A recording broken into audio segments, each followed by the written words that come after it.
m'avait parlé de Bornéo tout à l'heure. Je voudrais revenir en arrière et expliquer pourquoi j'ai choisi d'aller à Bornéo plutôt qu'ailleurs. C'est qu'en 69, après avoir fini ma thèse, j'ai commencé à me demander ce que j'allais faire par la suite. Et c'est là que j'ai conçu le projet que j'allais poursuivre pour toute ma carrière, c'est d'essayer d'expliquer la façon dont les sociétés évoluent. Et à ce moment-là, en regardant en arrière, j'avais vécu avec des chasseurs-cueilleurs. Je me suis dit, bon, c'est un bon point de départ, ça. Maintenant, il faudrait me trouver quelque chose d'un peu plus complexe, mais pas trop complexe.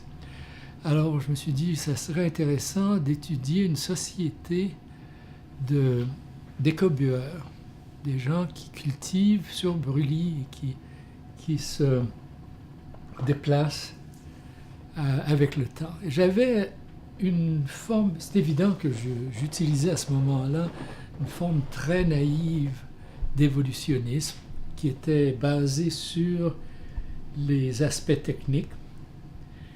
Et je savais qu'en Asie du Sud-Est, il y aurait justement beaucoup de sociétés de ce genre-là. Deuxièmement, la question d'identité ethnique me semblait intéressante, et là encore, justement, aller en Asie du Sud-Est me semblait très intéressant. Après, quand j'étais à Cambridge, il y a eu très rapidement une période purement pratique. C'était de se dire, il faut que je me trouve un terrain où je peux aller, et il faut que je puisse y rester parce que je fais une thèse, j'ai de l'argent pour quelques années, etc. Donc, ça a immédiatement éliminé toute l'Asie du Sud-Est continentale parce que c'était la guerre du Vietnam. Bon, la Birmanie était fermée aux visiteurs pour commencer. La Thaïlande, il n'y avait aucun problème si on voulait étudier les Thaïs, mais moi, ça ne m'intéressait pas. Je voulais étudier les groupes, les montagnards. Et puis, c'était pas le bon endroit où aller. Et c'est à ce moment-là que j'ai commencé à lire sur la littérature de l'Asie du Sud-Est insulaire. Et comme je l'avais mentionné auparavant, je suis tombé très rapidement sur l'ouvrage de Leach sur Sarawak. Et à ce moment-là, quand j'ai découvert qu'il existait des écobueurs qui avaient un système de stratification héréditaire, ça m'a semblé quelque chose de très bizarre. Parce que justement, j'avais ce modèle évolutionniste très simpliste que s'ils avaient un mode de production assez simple, le reste de leur vie devrait être aussi simple, mais là, clairement, ce n'était pas le cas. Alors, immédiatement, c'était quelque chose qui valait la peine d'être étudié. Donc, c'était dans ce cadre évolutionniste que j'avais choisi les Caïens. Également, en 69, alors que je pensais à ça, j'avais eu aussi l'idée que l'anthropologie souffrait d'un empirisme naïf et qu'il fallait développer la théorie. Et au départ, je pensais que une façon de le faire, ce serait de faire des simulations de société. Alors à ce moment-là, j'ai appris à programmer en Fortran, pour être précis, Fortran 2, donc ça me donne une place chronologique. Et très rapidement, je me suis rendu compte que j'aimais beaucoup programmer, mais que je ne pouvais rien faire d'intelligent au point de vue simulation parce que justement, il n'y avait pas de théorie anthropologique. Donc, à ce moment-là, il fallait laisser ça de côté complètement et puis se tourner sur la construction d'un mode théorique en anthropologie qui irait au-delà de ce que j'avais lu. Je voyais ce que je lisais me semblait ce qui était libellé théorie en anthropologie me semblait pas théorie du tout. Je me souviens par exemple d'avoir lu des travaux sur la méthode logéistique de Murdoch, Cross-Cultural Studies. C'était évident au départ que ce qui se faisait là, c'était pas sans valeur, mais c'était très superficiel. Et la raison pour laquelle c'était superficiel, c'est parce que on ne savait pas vraiment ce qui était comparé. Il fallait développer des concepts, il fallait comprendre comment les gens vivaient leur vie, et il fallait essentiellement créer un cadre conceptuel avant un cadre théorique.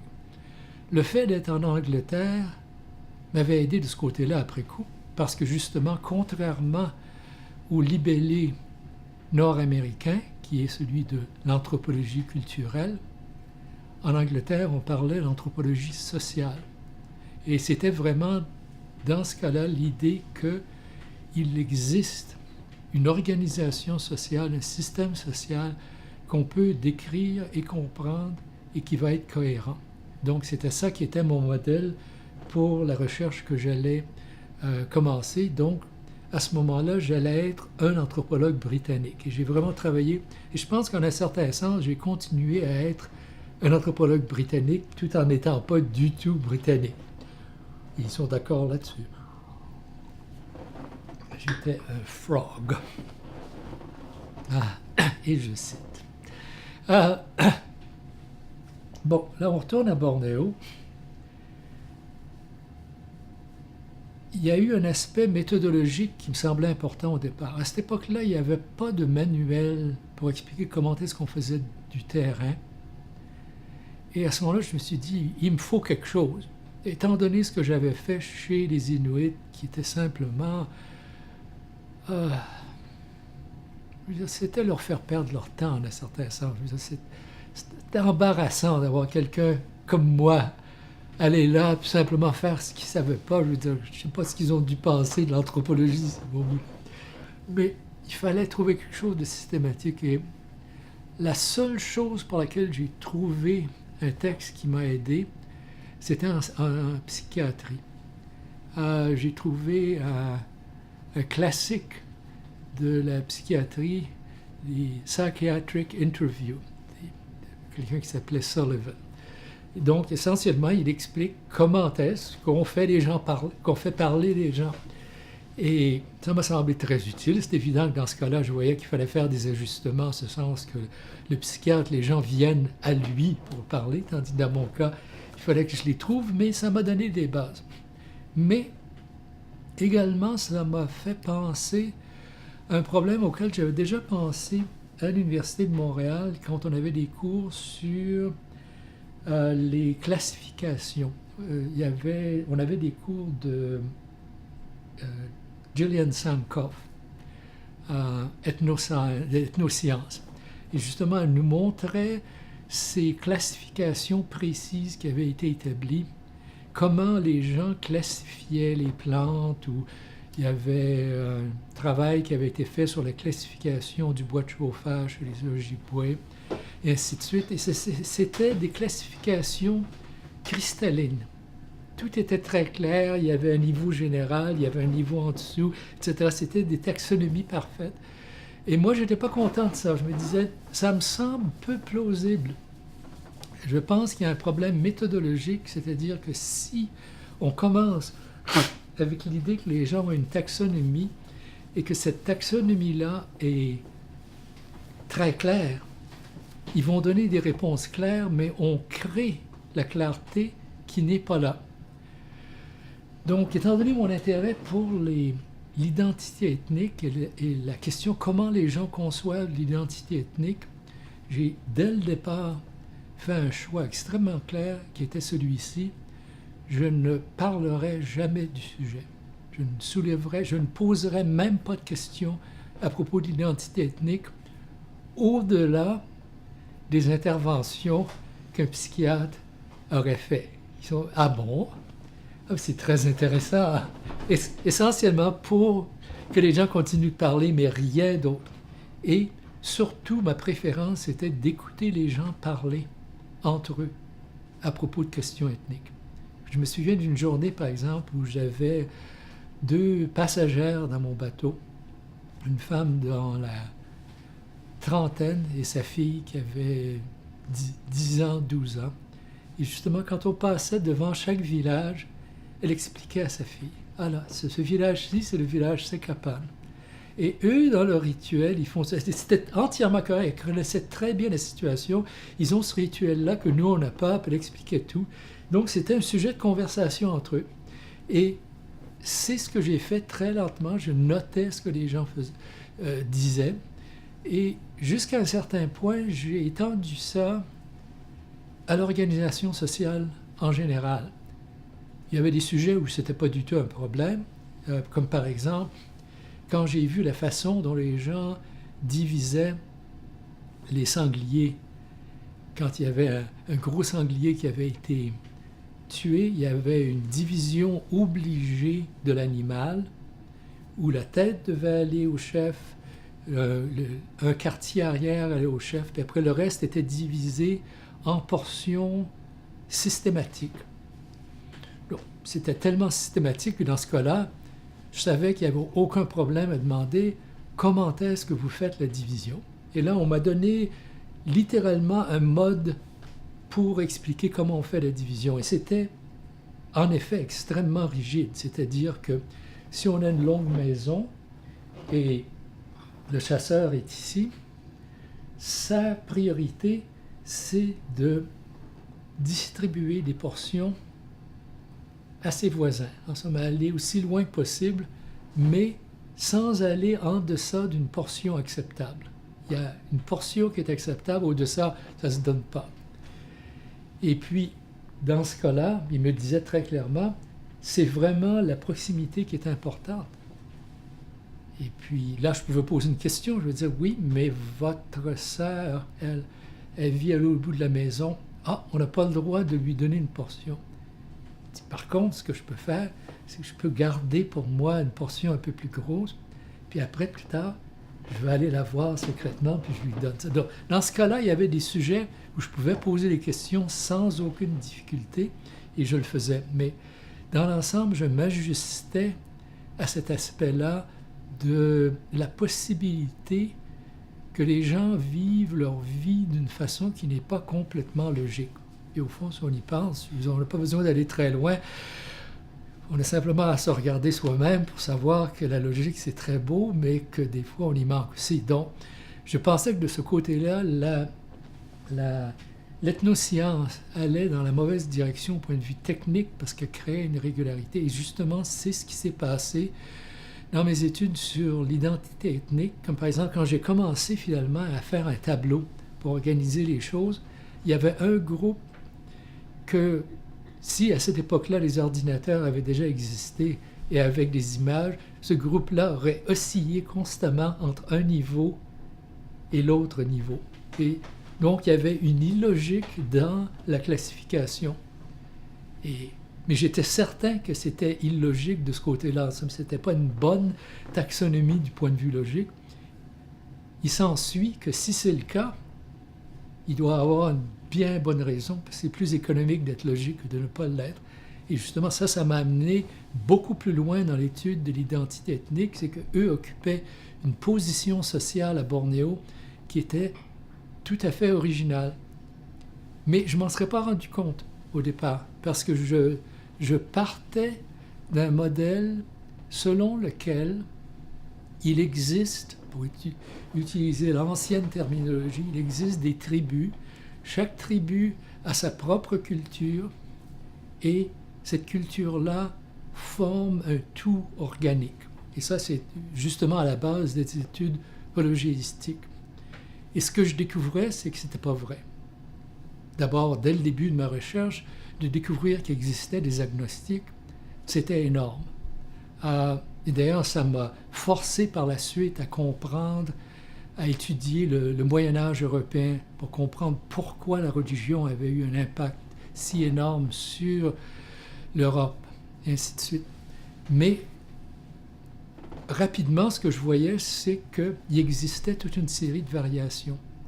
Et s'il existait des variations à ce moment-là, il fallait que je modifie mes concepts. Et le premier concept que j'ai abandonné, ça a été celui de culture.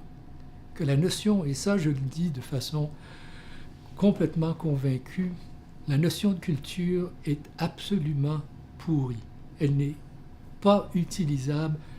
Les gens vont l'utiliser, mais ils vont le faire à mauvais escient et ils vont détruire l'objet qu'ils décrivent. Mais je n'expliquerai pas pourquoi pour le moment, parce qu'à l'époque dont je parle, je n'avais pas vraiment conçu ça de façon très claire. Ce que j'avais conçu, c'est qu'il existait de la variabilité, puis il fallait la laisser apparaître. J'ai même découvert au niveau de la religion, quand je suis devenu un étudiant de la religion, malgré que les gens sachent que j'étais moi-même agnostique, j'ai été accepté comme étudiant. Et finalement, j'ai même eu une occasion où j'ai participé à un rituel, puis on m'a payé comme participant. Et ça m'a fait énormément plaisir. J'ai jamais prétendu quoi que ce soit, mais si j'agissais comme un prêtre, j'étais un prêtre. Tout simplement, c'est comme ça. Mais j'ai découvert qu'il existait 2 schémas rituels dans le village où j'étais, et que ces schémas-là avaient continué de coexister pour 250 ans, qu'il existait 2 dialectes dans le même village depuis le même temps. On parle de 200 personnes. Alors à ce moment-là, on commence à se poser des questions. Qu'est-ce qu'ils sont en train de faire avec ça? Pourquoi est-ce qu'ils ont maintenu ces différences? Surtout, étant donné le fait que quand un homme se marie dans un autre village, ça lui prend 1 mois, 2 mois pour abandonner son accent puis prendre celui du village où il vit. Donc, qu'est-ce qui se passe à ce moment-là? Et c'est là que j'ai compris que l'identité ethnique n'est pas une identité fondamentale. Contrairement à ce que Frédéric Barthes avait dit, on répète constamment cette définition parce qu'elle est très claire. L'identité ethnique est l'identité la plus fondamentale étant établie sur le passé supposé des gens. Mais ce n'est pas l'identité la plus fondamentale. Et ça, déjà dans mon terrain, je le voyais. J'avais des conversations avec des chefs Kayan.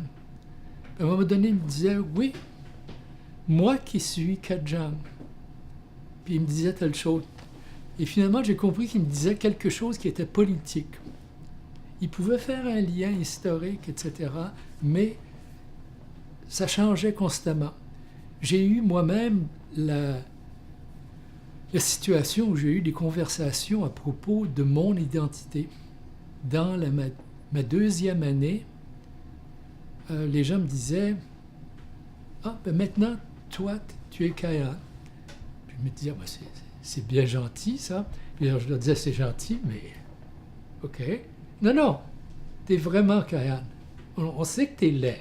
Tu as des yeux comme des poissons morts. T'es poilu, t'as un gros nez, etc. Mais ça, c'est pas important. Et ils m'ont donné à ce moment-là, littéralement, leur théorie de l'identité ethnique. L'identité ethnique, c'est ce qu'on fait. Et comme je parlais comme un Kayan, je connaissais la religion aussi bien qu'eux, je marchais comme eux, je crachais comme eux, etc. C'est tout ce qu'il y a.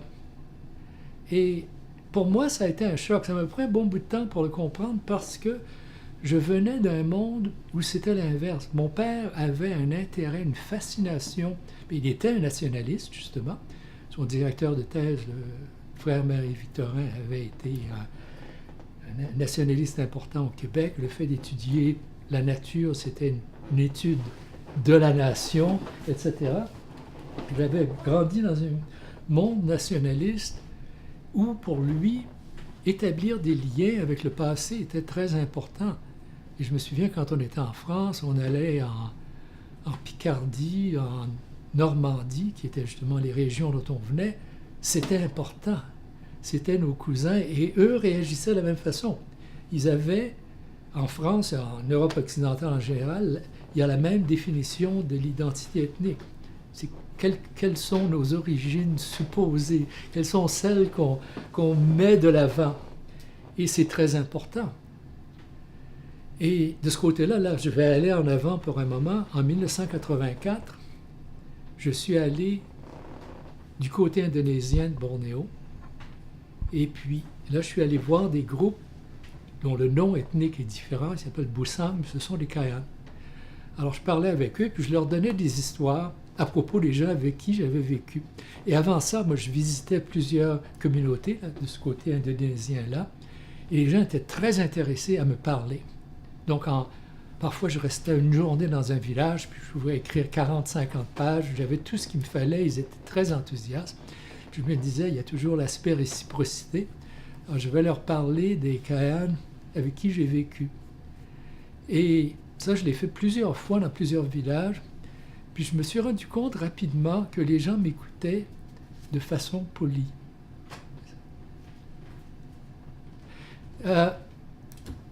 Et je me disais, mais pourquoi? Je parle des gens qui ont la même origine qu'eux. Ils viennent de la même région du centre de Bornéo. Ils le savaient très bien. Ils avaient une connaissance très précise de la région dont ils venaient. Ils savaient même le nom de certains villages dans ma région. Mais après un certain temps, je me suis rendu compte que leur approche, qui me semblait, en un certain sens, presque immorale, comme si on a la même origine, on doit s'intéresser l'un à l'autre, ça les emmerdait tout simplement parce qu'il n'y avait aucune chance dans leur vie qu'ils aillent jamais à Sarawak. Donc, OK, on est apparentés. Oui, c'est pas très important. Et c'est une autre définition de l'identité ethnique qui, à ce moment-là, qui est beaucoup plus rationnelle en un certain sens et qui est liée à essayer d'expliquer ce qui se passe ici maintenant.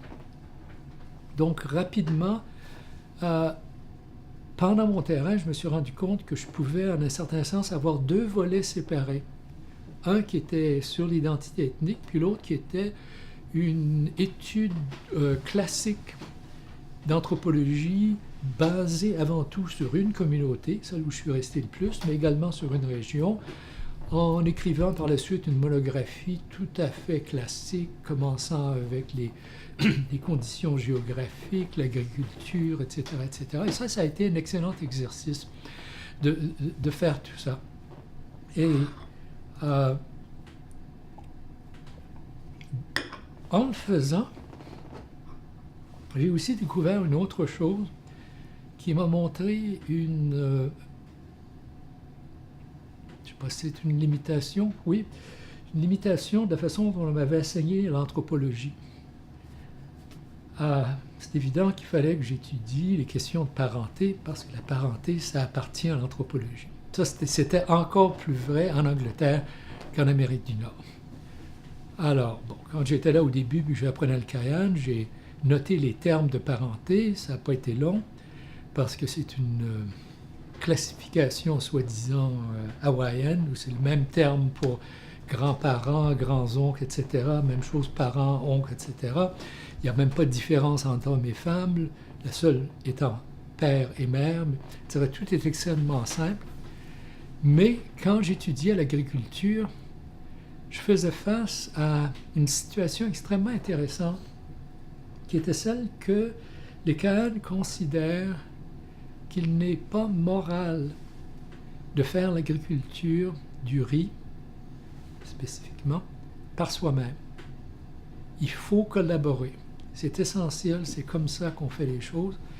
Donc, il y a à chaque phase du processus agricole, couper la forêt, semer, désherber et finalement amener la moisson, il faut former des groupes de coopération qui amènent ensemble des gens qui appartiennent à des unités domestiques distinctes.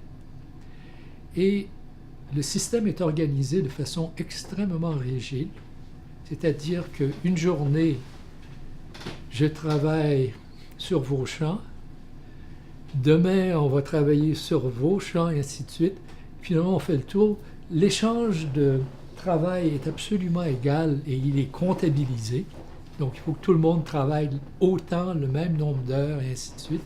Si quelqu'un est malade, il faut trouver un remplaçant, et ainsi de suite. Alors, c'est évident, c'était intéressant en soi.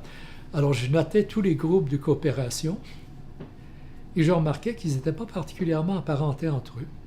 Alors, là aussi, je me suis dit, bon, je regarde ça, pourquoi tu collabores pas avec ton frère ou ta sœur?